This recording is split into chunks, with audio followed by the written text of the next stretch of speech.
today's video is about a hair tutorial na ang tawag ay mermaid hair. Siguro naman sa iba ay alam na yon, pero sa mga hindi pa nakakakalam, gusto ko sa inyong ituro na ang gamit ay ito. Ang tawag dito ay barrel. Ang una kong gagawin ay isasaksak muna siya. Nabili to ni Dom ng $20 plus.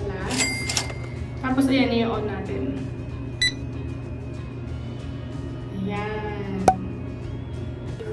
Ayan guys, ang una natin gagawin ay itatali ko muna yung bandang taas ng buhok ko. Tapos yan ang una kong kukulutin. Gamit itong barrel. Bilang ka lang ng mga 5 seconds. Tapos ayan, kukulot na siya.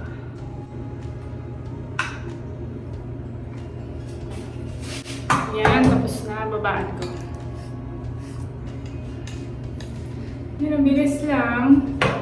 Next, ito naman sa kabila. 1, 2, 3, 4, 5. Mga ganun lang guys. Para hindi masunog yung buhok nyo. Okay, lipat ulit. Tapos dito naman sa kabila. Yan, saglit lang.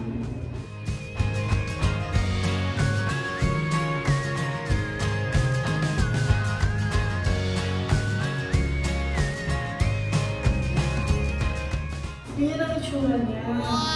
Hindi pa nakakaalam. Ayan. Tapos, ginaganyan ko yan.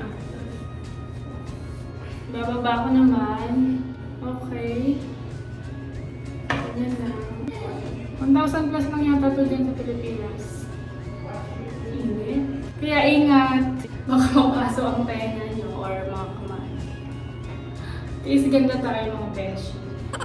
Oh, sige. By the way, request itong hair tutorial na ganito. Ayan, after nyo magawa niyan, magmumukha na kayong mermaid. Joke lang. Ako feeling mermaid. Siguro magagawa ko to ng 5 minutes. Or less. Ayan guys, tapos na yung red. Ibababa ko na naman siya. So, ihaharap ko na naman yung mga nandito. Last layer na malapit na. Diba? 5 minutes nga lang siguro. Medyo matagal lang dahil dumadaldal ako dito. Yan, itali nyo lang. Yan. Ganyan, na-excite na rin ako. Minsan lang kasi ako magganito. Wala kasi akong time sa bahay magganito. Medyo busy. Tapos nag-e-edit minsan ng video kaya naisip ko kapag ano na lang.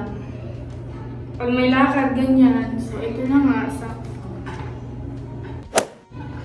Ayan mga sis, hinanap ko dyan sa salamin yung camera.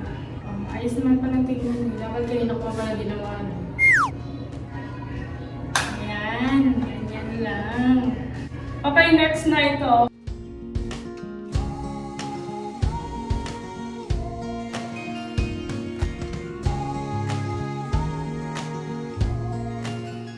Ayan guys, last na to, malapit na ako matapos.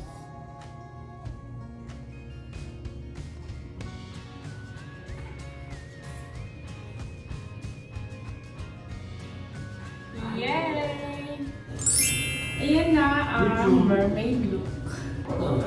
Ganda ba mga beshi?